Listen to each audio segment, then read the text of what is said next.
Welcome to the Starfleet Leadership Academy, a Star Trek podcast told through the lens of leadership development. And now, here's your host, Jeff Akin. Welcome, everyone, and thank you for joining me. Today, we revisit Captain Archer and the crew of Starfleet's first Warp 5 vessel on Enterprise, Season 1, Strange New World. We're in the mess hall with crewman Elizabeth Cutler, an entomologist, and crewman Ethan Novakovich. She's enjoying some plomeek soup. It's a Vulcan dish. She's studying the termites of Loracus Prime. Not Arrakis, right? I don't think they've got a lot of termites there, but on Loracus Prime. One of the themes of Enterprise is the awe of discovery, and this plays out beautifully in this opening. They approach a planet that looks very Earth-like. The entire mess hall crowds the windows to look and talk about it. What do you think? First contact? I don't see any cities or agriculture. Maybe they live underground or in the water. On the bridge, all the crew become more and more impressed as T'Pol confirms it can support life. It's a Minshara class or M-class planet. Minshara class? Suitable for humanoid life? Archer executes a couple protocols to be sure there's no claim to the planet or other immediate reasons not to land. T'Pol reminds him of the many required and also the recommended surveys and scans that should be completed prior to landing. She explains that these are in place to keep everybody safe. Archer completely dismisses her. How long would all that take? Says there's no need for the surveys. So he pulls together a team and they head to the shuttle. We're not even 3 minutes into this episode and already Archer's showing us how not to effectively lead. Look, everybody's understandably super excited. This is the first planet they get to visit on their mission, but Archer feeds into that excitement and blindly shrugs off protocol. Rules are for fools, rules are for fools. Now don't get me wrong, I'm usually the very first person to try and dance around useless, bureaucratic, non-value added requirements, but there's a difference when they save lives. These are educated, trained professionals. They're aware of some of the limitations of their technology and should immediately know that just jumping onto the surface of the planet could be catastrophic to them. And if the crew doesn't know it, Archer should be reminding them. Now, am I saying they need to do every last survey and scan that T'Pol references? Of course not, but they should take some basic precautions. Like when my daughter makes a baking soda volcano, she wears goggles. Does she do that because of all the kids' volcano vision-related tragedies we hear about all the time? No. She does it because it's a basic precaution. Archer should know better. Now, in all fairness, there's a version of this where they visit the planet and everything is super cool. But if that were the case, there probably wouldn't be an episode about it. If the planet proved to be Minshara class, we would then conduct a geophysical survey from orbit. As they're loading the shuttlecraft, Cutler attempts to bond with T'Pol, but T'Pol's not having any of it. This is a cool time. It's before they had any confidence in the transporters, which is totally understandable. Said something about first seeing how it scrambled our molecules. So they head down in a shuttle. Archer's beagle, Porthos, leaps out of the shuttle. Where no dog has gone before. And hey, thank goodness everything is cool on the planet. Like, he didn't immediately react to the vegetation or melt into the ground, have his lungs burnt out by something in the air. Seems like you've dodged a bullet this time, Captain Archer. T'Pol immediately begins scanning the area. This is, after all, the 37th Minshara class planet she's been on. But Archer shuts her down. Take a minute to enjoy yourself. Trip grabs his point-and-shoot camera from his local Best Buy in 2009 to memorialize the occasion. Then they head off in teams to survey the planet as Archer playfully pokes fun at T'Pol. Now, I say playfully because I don't believe he has any ill intent. But the problem is any leader's actions speak louder than words or the intent. T'Pol comes from a government that has uneasy relations with Earth at this time. Her official role is observer on this mission. Well, this doesn't mean Archer or any of the crew need to like her or even follow her, but at the very least, as a captain in United Earth's Starfleet, he should at the very least be respectful. In reality, he should also be friendly and welcoming. Instead, he demonstrates to his crew that it is acceptable to disrespect her, to show that someone who is not as they are, that they are not welcome. And that's just messed up. I mean, as if to drive the point home, Archer's team even just totally ignores the scheduled rendezvous time, and T'Pol has to check in with them, to which Archer snidely responds back, Sorry, We lost track of time. When they do all meet up, T'Pol asks for Cutler and Novakovich to stay on the planet with her overnight. Trip and Mayweather, well, Trip really, also volunteer to stay overnight, turning this into a camping trip. We get a campfire scene with Mayweather telling a 22nd century ghost story. Then they head into their tents, but they start seeing different things. Novakovich is completely convinced that someone is sneaking around the campsite. Trip's in his bed and he feels and sees a scorpion-type creature in there. This leads to a rare Star Trek cussing moment. Oh, son of a bitch! What is it? Between this and a horrifying weather system, they decide to head into a cave they found earlier. Already seems like there might be some stuff here they could have learned with additional scans and maybe following some processes. Yeah, well, probably not that big of a deal, right? Up on the ship, Reed drops by Archer's quarters to update him on the survey team and the weather system. Archer greets him by remarking on Reed's water polo potential. Hey, you know what? Archer's a bro, like a total bro. You've probably worked with or maybe even worked for a bro at some point in your life. They go to the gym or play softball or they're really into fantasy football. Do you even live, bro? None of which are bad things on their own, but it's this next part. And if you also do these things, then you're in. You're in on the jokes. You sit at the same lunch table. You get the interesting jobs. We'll test this theory on future episodes, but I think I might have just cracked the Archer code. Anyway, Reed updates him. They put a shuttle pod on standby to extract them just in case. To Archer's credit here, before he makes even that decision, he checks in with the survey team. He doesn't just take Reed's update and runs with it. He validates the situation. It's important to have as much information as possible before pulling the plug on an operation. Had he just taken the data points from Reed, bad weather system, shuttle pod ready to go, pulled them out from there, they could have missed out on some really valuable data. If you're ever leading a project or you're in a pilot phase, anything like that, this is a really valuable lesson.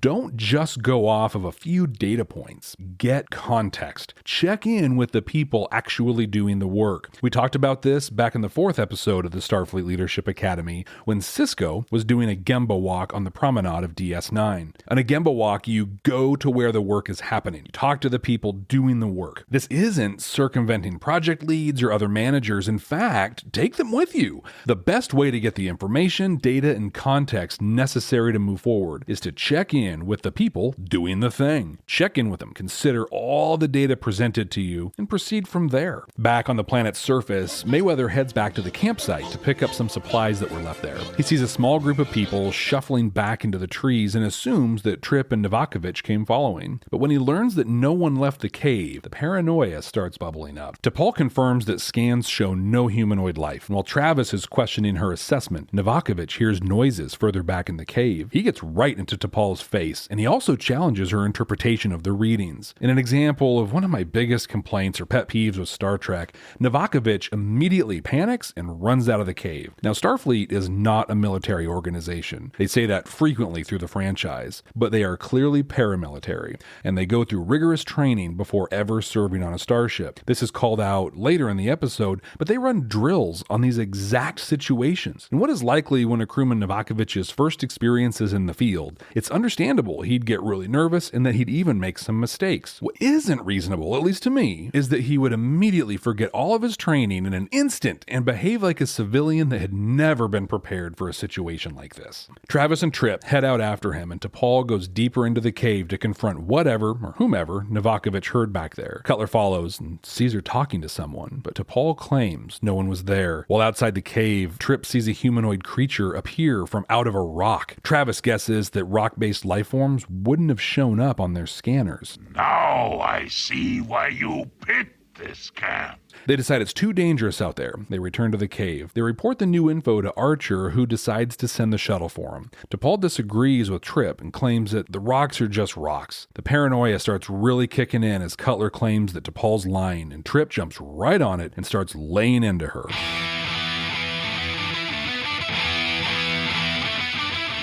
Archer's piloting the shuttle down with Reed. Now, there really are two schools of thought on this. In Star Trek, it's the Kirk versus Picard away team approach. In leadership, I call it the doer versus the empowerer. Not sure if that's an actual word or not. But in the Kirk school of thought, the doer approach, the leader is hands-on, takes on the tough assignments. This provides teachable moments, right? If you're really good at a thing, others can learn through observation. It can also serve as a motivator to staff. It's great to see your boss doing your job, right? Well, that is, unless you're always better than they are, which can really prove to be demotivating.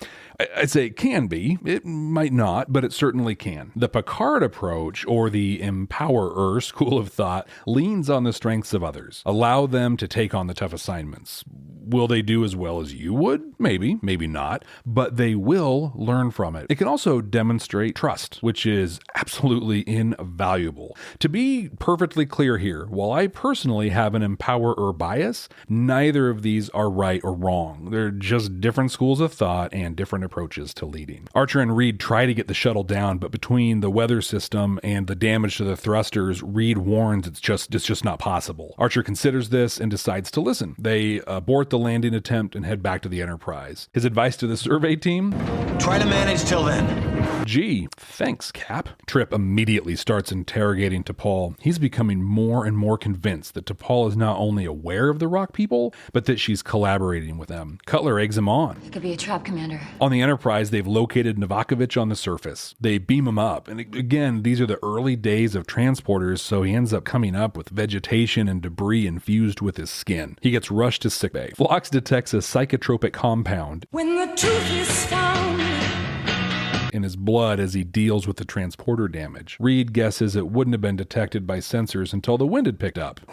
Maybe that's something they would have caught had they followed T'Pol's advice earlier. Maybe. Well, Phlox says the compound should flush out of Novakovich in just a few hours. Trip is really beginning to carry himself like he's getting drunk. The paranoia and conspiracy theories are growing. Even Mayweather is starting to question him. He's beginning to believe the planet, the survey team, and the overnight stay are all part of a massive Vulcan plot to sabotage the Enterprise's mission. You brought up an interesting thing, is that if reptilians were trying to get into positions of power, they would start off slow and slowly, He works himself into a frenzy and starts shooting his phase pistol at the cave walls. Archer contacts the survey team to update them, but he interrupts a hostage situation. Trip has T'Pol at phase pistol point and quickly starts rattling off his accusations to Archer. With full knowledge at this point, mind you, he attempts to explain they have been exposed to the psychotropic compound. This says about the same effect as telling a 4-year-old to calm down. Archer gets firm and reminds them they went through simulations dealing with this at Starfleet training, right? You dealt with simulations very close to this in Starfleet training. Trip, though, isn't hearing any of it, but he eventually does agree to lower his weapon. T'Pol states and lets Archer know that she has also been affected, but not quite as much as the others. I said it earlier, but it bears saying again. Charles Tucker III is a commander in Starfleet, and his training just flies out the window. Now,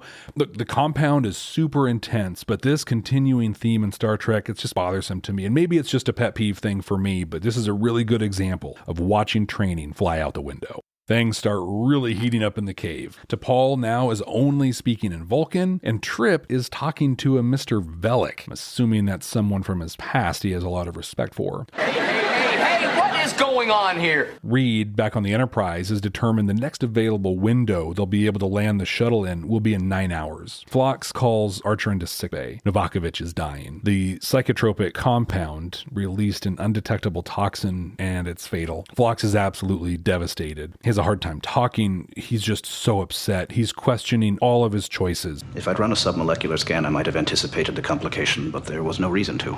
I can't tell you how sorry I am, Captain. This is really beautiful compassion from the ship's doctor. And Archer lets a leadership moment pass as he immediately asks about the others. He doesn't even acknowledge Phlox's feelings, his honesty, or his self-doubt. Man, he's really upsetting me here. Yeah, I mean, he must know what this means for the survey team, but at least acknowledge the crushed person in front of you. Phlox, you did what needed to be done. Or, I know this hurts. Novakovich is a good man. Something like that. And then ask about the others. others. But he just marches past the soul of a person that is watching someone under their care die. Phlox tries to answer him, but Archer just rips him up. I've got 4 people down on the surface, Doctor. He even pauses and looks back at him before leaving sickbay. He knows he screwed up. He knew it and he refused to act on it. The scene closes with a close-up on Phlox basically questioning every decision he has made in his entire life. Unbelievable. Archer 1, emotional intelligence 0. Archer calls down to the survey team. T'Pol tells him that Trip is irrational and that Cutler and Mayweather are now unconscious. Archer ignores this key piece of information and talks about the toxin that Phlox discovered. But he also has a good update. Phlox and Reed have put together an inoculation that they'll be beaming down. Trip gets upset, says injections won't change anything, and T'Pol continues to speak only in Vulcan. Hoshi, who's fluent in Vulcan, passes the message on to Archer that T'Pol believes that Trip is about to kill her. Archer tries to reason with Trip, because yeah, that's really been super effective so far. But this is good. Then he uses a really good tactic. He tells a story of a time in the past when they were in a dangerous situation. Remember when your EV pack froze up on Titan? During the Omega training mission? You got nitrogen narcosis. You started to try to take off your helmet. You remember what I'm talking about? Archer ordered Trip to do a thing that he didn't want to, but he did, and he ended up surviving. He's using past experiences, past shared experiences, to effectively shortcut his way to trust. He desperately needs Trip to listen to him, to trust him, and do the thing that he's telling him to do. His life depends on it. Using a past experience to prove a current experience, especially in a crisis like this, can be really effective. This isn't a tool to be abused, though. It does not build long-term or sustainable trust, but sometimes you just need it for that moment. Real flash of brilliance from Archer here. But in this case, it didn't work. Trip begins seeing more and more rock people. He's feeling absolutely overwhelmed. Archer commands that the inoculations are beamed down while he tells a story to Trip. He flips the script and he says that he, Archer, needs to trust Trip. All right, Trip. This is a major breach of security, but I'm going to have to trust you. He leans into Trip's delusion. He validates a lot of his paranoia. He explains that T'Pol was supposed to be there alone, and then bakes up a scenario where he needs to drop the phase pistol and trust T'Pol. He uses a needs of the many outweigh the needs of the few scenario as assurance that he has everything under control and will destroy the rock people before allowing harm to come to the Enterprise. Then he has Hoshi communicate something to T'Pol in Vulcan. She says play acting isn't exactly a Vulcan tradition, but she'll do her best. And it works. T'Pol stuns Trip with her phase pistol as planned. Now, I really don't know how I feel about this. I really like the first part where he says that he has to trust Trip instead of trying to convince Trip to trust him. But from there, I don't know. To be honest, I've never been in orbit around a planet when 2 of my most senior officers are stuck in a standoff as hallucinogenic psychotropic compounds build up in their bloodstream. I know, that's probably pretty surprising to most of you, but I guess an analogy, I think an analogy that I could probably think of would be, a high-stakes negotiation. But even in that scenario, I don't like the idea of leaning into psychosis or a lie. Okay, maybe this. Let me try this. If you have ever had to perform an investigation on employee behavior, you know that many stories get told. There are times you're interviewing someone and it is clear they're not being honest. In fact, you have a mountain of evidence that disproves most everything they're saying. Now, you can cut them off right away, tell them you know they're lying, and demand honesty. That is a straightforward way of dealing with that. In fact, it's really honest. I don't think it's very effective, though, at least not in my experience. In fact, this will often lead to the person just shutting down completely, or it'll back them into a corner. And now you're not just questioning their work behavior or their performance, you're questioning their integrity. You are questioning their honesty. No, instead, maybe you lean into their version of the story a little bit. You ask clarifying questions, you take a Socratic approach and seek that kernel of truth. After you've effectively questioned them, you'll either have the information you need to proceed with your investigation, validating their untruths and potentially adding to the list of grievances, or ideally, they realize you know more than they thought and they come clean with you. Okay, That was kind of rough, and maybe it wasn't the best analogy. Seriously though, what do you think about this one? Is it ever okay to buy into someone's delusion? Is it more okay if it achieves a greater good? Maybe this is one for the Starfleet Philosophy Academy. With Trip stunned, T'Pol grabs the inoculations and administers them. She even ends up having to hit Mayweather with a Vulcan nerve pinch as he impotently resists. This keeps him calm enough to sleep through the night. They wake up, and T'Pol reminds them of the hallucinations. When the truth is found. She even spills the beans about Archer's story he cooked up. Trip accepts it and apologizes to T'Pol. He then quotes Mr. Velik from earlier. Challenge your preconceptions or they'll challenge you. Great advice from a 10th grade biology teacher. In fact, it is incredible advice. What preconceptions do you have? Today, we often call these biases, and they come in all kinds of flavors, right? Implicit bias, unconscious bias, institutional bias, systemic bias. The list goes on and on. Our preconceptions, our biases color everything we do, from the food we eat, to the shows we watch, to how we treat people. Anytime you act, the decision was likely influenced or fueled by a bias. What separates a leader from others, or to quote the Bene Gesserit, a human from an animal, this one kills only animals, is the ability to pause and identify the bias, the preconception. And then, as Mr. Velik taught his high school biology students, challenge your bias, or it will challenge you. Trip talks through his journey of identifying a bias that clearly still affects him. You see, Mr. Velik was a Vulcan, and the very first Vulcan Trip had ever seen up close. Trip admits he was scared of him. He doesn't say this out loud, but I have to assume that he's running that thought against his experiences with T'Pol, specifically his outbursts at her when he was under the influence. Over time, if he continues to challenge this bias, he can change it. Our minds are absolutely amazing. Yes, they can learn new tricks. The shuttle pod arrives to pick him up. Turns out Novakovich is going to be fine. They head back to Enterprise for another adventure. Hopefully next time they listen to T'Pol and run maybe a few tests before leaping out of a shuttle and onto a planet. And that's the third episode of Enterprise. Well, fourth, really, but Broken Bow was kind of one episode.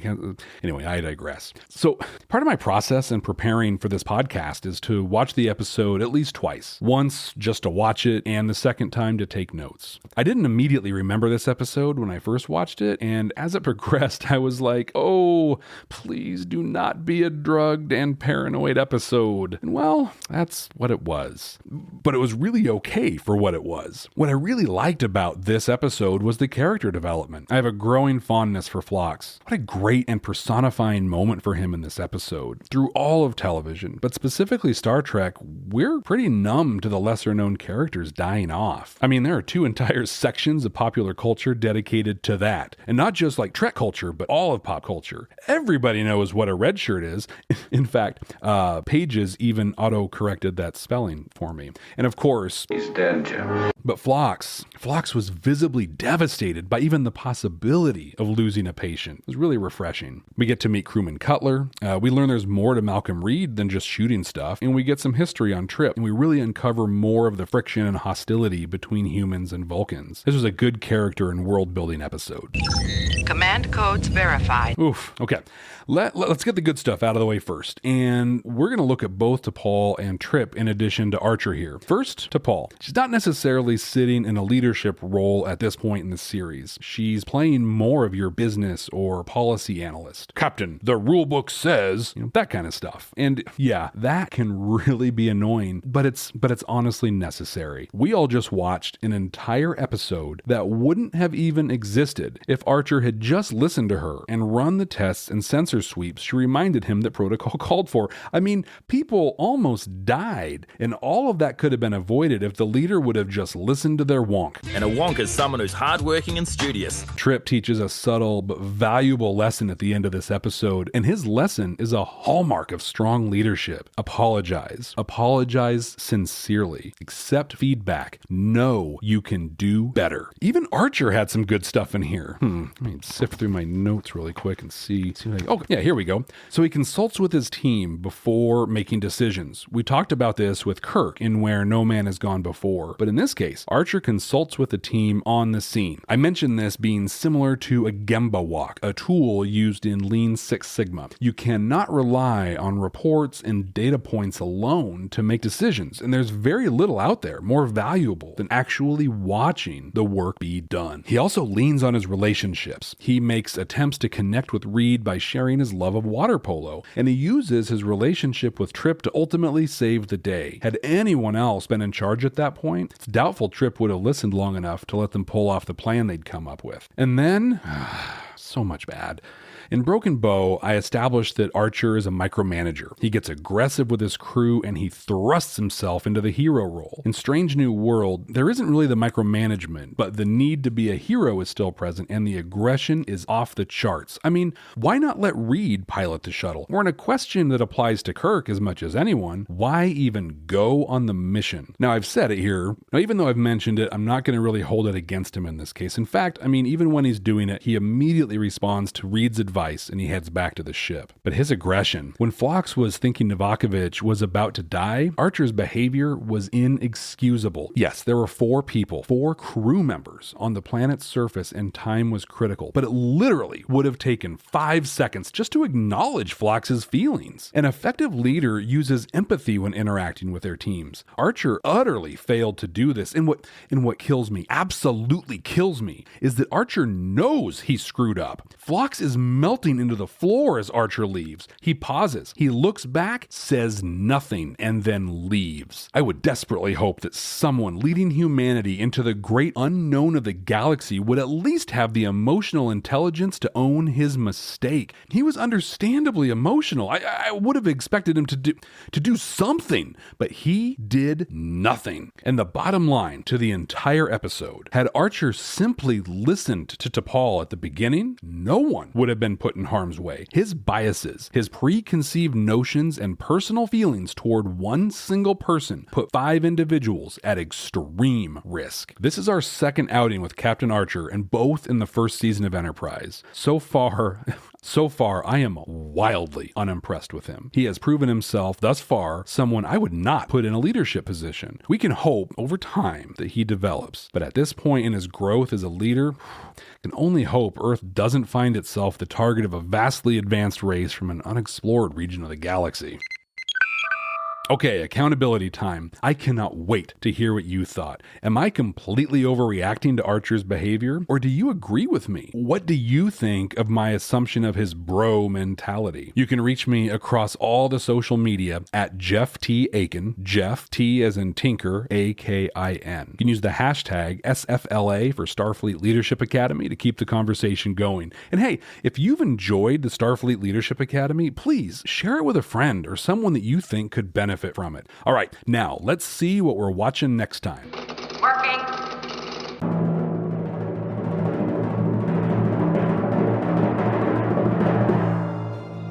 Meridian from the 3rd season of Deep Space Nine. Whew, I like this one. Looking forward to it. And until then, ex asterisk scientia.